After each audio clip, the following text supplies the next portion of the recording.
Olá amigos, tudo bem? Dando sequência à nossa análise da banca do concurso para Defensor Público de Pernambuco, hoje nós trataremos de direito do consumidor. O provável examinador é o Dr. Rodrigo Pereira Martins Ribeiro, ele é advogado da União, professor do Centro Universitário de Brasília, o Unicelb, e mestre em Direito Processual pela Universidade do Estado do Rio de Janeiro. Ele participou do grupo de trabalho instituído na Advocacia Geral da União para acompanhar os trabalhos da Comissão de Juristas no Senado para a elaboração do anteprojeto do novo CPC e também foi examinador nos últimos concursos da CESP para juiz de Direito do Distrito Federal e Territórios, sendo titular no concurso de 2015 e suplente no concurso de 2014. Tendo também participado como examinador titular da prova do TJ do Paraná em 2017. Nós até analisamos a participação dele nesse concurso, quando fizemos a pesquisa da banca do TJ do Paraná o ano passado.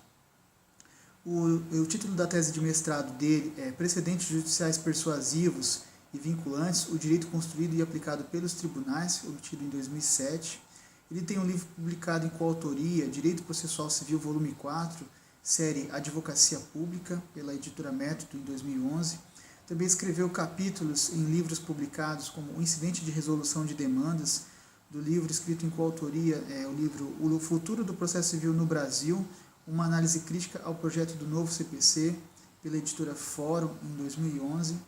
Também o capítulo O Ministério Público na Jurisdição Coletiva, a tutela do direito individual homogêneo, no livro Temas Contemporâneos de Direito Processual, pela editora Lumen Juris, em 2004.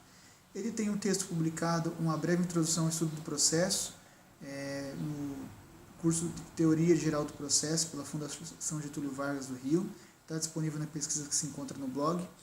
E pela análise do perfil desse examinador,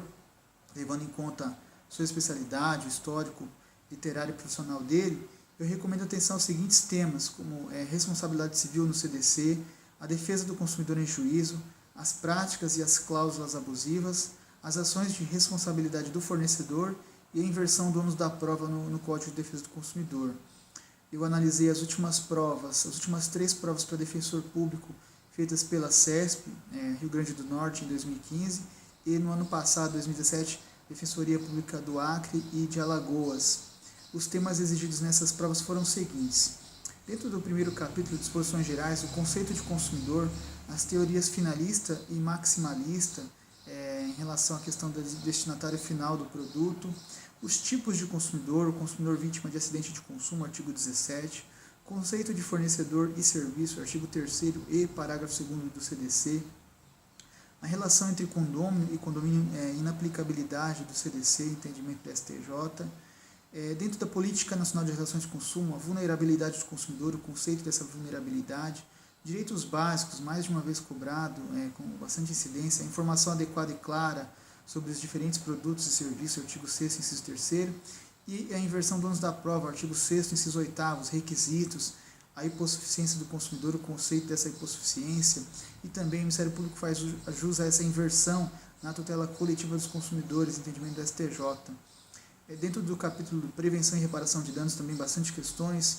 tratando sobre a responsabilidade pelo fato do produto ou serviço, a responsabilidade dos profissionais liberais apurada mediante a verificação da culpa, artigo 14, parágrafo 4º, também a responsabilidade por vício do produto, bastante cobrado, mais de uma vez, a responsabilidade solidária dos fornecedores pelos vícios de qualidade e quantidade, artigo 18 caput do CDC, e também a possibilidade de substituição do produto, artigo 18, parágrafo 1º, inciso 1 do Código. Ainda dentro desse capítulo, a decadência, os prazos decadenciais, artigo 26, e a prescrição de 5 anos, o início da contagem do prazo, artigo 27. Finalizando, a responsabilidade solidária da operadora de plano de saúde pelos danos causados aos associados pela sua rede credenciada de médicos e hospitais, entendimento do STJ, e a responsabilidade transsubjetiva, o conceito e abrangência. Agora, dentro do capítulo que trata sobre as práticas comerciais, as práticas abusivas, o rol exemplificativo do artigo 39, enviar produto sem prévia solicitação, inciso 3º, recusar a venda mediante pronto pagamento, inciso 9º, e a súmula 356 do STJ, que dispõe que é legítima a cobrança da tarifa básica pelo uso dos serviços de telefonia fixa. Agora, dentro da proteção contratual, as cláusulas abusivas, artigo 51, dentre elas foi cobrada a utilização compulsória de arbitragem, a nulidade da cláusula de cobertura de plano de saúde, que exclui a cobertura relativa à implantação de stent, entendimento do STJ, informativo 526. Agora, dentro do banco de dados e cadastro de consumidores, o dano moral presumido na inscrição indevida do nome do consumidor em cadastro negativo de crédito, o recurso especial 432177, e, finalizando, a súmula 404 do STJ, que dispõe que é dispensável o aviso de recebimento na carta de comunicação ao consumidor sobre a negativação do seu nome nos bancos de dados e cadastros. Em questão também que foi cobrada as infrações penais no CDC, a realização de publicidade enganosa ou abusiva, artigo 67, o crime de emprego de peças e componentes usados na reparação de produtos sem autorização do consumidor, artigo 70, a exposição do consumidor a ridículo ou a situação vexatória na cobrança de dívida, artigo 71, e o impedimento ou dificuldade de acesso do consumidor a informações constantes de cadastros, banco de dados, fichas e registros, artigo 72. Agora, dentro do capítulo importante, defesa do consumidor em juízo, as disposições gerais, as características dos direitos individuais homogêneos, as ações coletivas para a defesa de interesses individuais homogêneos, a competência no caso de dano de âmbito local, artigo 93, inciso 1, coisa julgada também cobrado com bastante incidência, mais de uma vez o artigo 103, coisa julgada erga omnes, exceto se o pedido for julgado improcedente por falta de provas, na hipótese do artigo 81, inciso 1, também a coisa julgada erga omnes apenas no caso de procedência do pedido, na hipótese do artigo 81, inciso 3º, interesses individuais homogêneos. Também agora a legitimidade ativa da Defensoria Pública para a proposta de ação civil pública na tutela coletiva, artigo 5º, inciso 2º da Lei de Ação Civil Pública, mais de uma vez cobrado essa questão da legitimidade ativa da Defensoria, e também o objeto da ação civil pública, artigo 1º da Lei da Ação Civil Pública. Finalizando, a Convenção Coletiva de Consumo, Convenção somente obriga os filiados às entidades signatárias, artigo 107, parágrafo 2º. Nessas três avaliações, eu verifiquei que a lei seca foi exigida em 90% das questões, a doutrina em 40% e a jurisprudência em 40%, com vários entendimentos do STJ entre súmulas e jurisprudência, julgados. Como últimas dicas, eu recomendo atenção para 7 novidades legislativas e 9 súmulas editadas em 2016 e 2017 que podem ser objeto de futuro questionamento, como a Lei 13.271 de 2016, que proíbe a revista íntima de funcionários e de clientes, a Lei 13.294 de 2016, que obriga as instituições financeiras a fornecerem em 10 dias recibo para a quitação dos débitos, após a quitação dos débitos, a Lei 13.305 de 2016, que determina que os rótulos dos alimentos deverão indicar ao consumidor quando tiver a presença de lactose, a Lei 13.425 de 2017, que dispõe sobre o combate a incêndio e desastres em locais de reunião ao público, bem como acrescenta normas aos artigos 39 e 65 do CDC, a medida provisória 764 de 2016, que foi convertida na Lei 3.455 de 2017, que permite a diferenciação de preços caso o consumidor pague com dinheiro, cartão, cheque, à vista ou a prazo,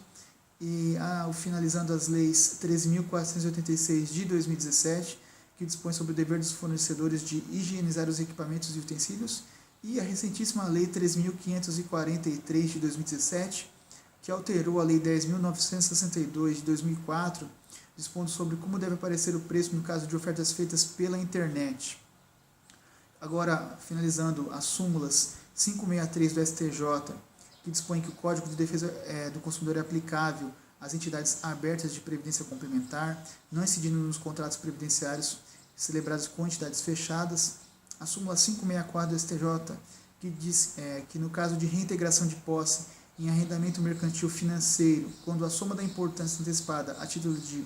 valor residual garantido com o valor da venda do bem ultrapassar o total do valor residual garantido previsto contratualmente, o arrendatário terá direito de receber a respectiva diferença, cabendo, porém, se estipulado no contrato, o prévio desconto de outras despesas ou encargos pactuados. Também a súmula 565 da STJ, e a súmula 566, que trata sobre tarifas em contratos bancários, enfim, né? Agora, a súmula 570 dispõe sobre competência, né? Compete à Justiça Federal o processo e julgamento de demanda em que se discute a ausência ou obstáculo de credenciamento de instituto particular de ensino superior no Ministério da Educação como condição de expedição de diploma de ensino à distância aos estudantes. A súmula 572, que dispõe que o Banco do Brasil, na condição de gestor do cadastro de emitente de cheque sem fundos, não tem a responsabilidade de notificar previamente o devedor acerca de sua inscrição no aludido cadastro, tampouco legitimidade passiva para as ações de reparação de danos fundadas na ausência de prévia comunicação. A súmula 586 do STJ, que dispõe que a exigência de acordo entre o credor e o devedor na escolha do agente fiduciário aplica-se exclusivamente aos contratos não vinculados ao sistema financeiro de habitação. E as recentes súmulas 595 e 597 do STJ, a primeira falando sobre que as instituições, 595 dizendo que as instituições de ensino superior respondem objetivamente pelos danos causados pelo aluno, suportados pelo aluno, consumidor, pela realização de curso não reconhecido pelo Ministério da Educação, sobre o qual não lhe tem sido dada e prévia adequada informação. E a súmula 597 do STJ, que dispõe que a cláusula contratual de plano de saúde que prevê carência para a utilização de serviços de assistência médica nas situações de emergência ou de urgência é considerada abusiva se ultrapassado o prazo máximo de 24 horas contado da data da contratação. Uma atenção especial à súmula 321 do STJ, que foi cancelada. Ela dispunha que o CDC aplica a relação jurídica entre a entidade de previdência privada e seus participantes. Essa súmula foi cancelada, súmula 321. Todas essas novidades legislativas e súmulas você pode acessar o inteiro teor delas, clicando sobre o número da lei ou súmula, bem como os comentários do Dizer o Direito, né? A lei do inteiro teor, você pode clicando na pesquisa que está no blog. A próxima pesquisa nós vamos falar sobre direito institucional. Eu espero ter ajudado você. Se você gostou desse vídeo, eu peço que você curta ele, compartilha e se inscreva no nosso canal. Lembrando que quem compartilha passa. Um grande abraço a vocês, até mais.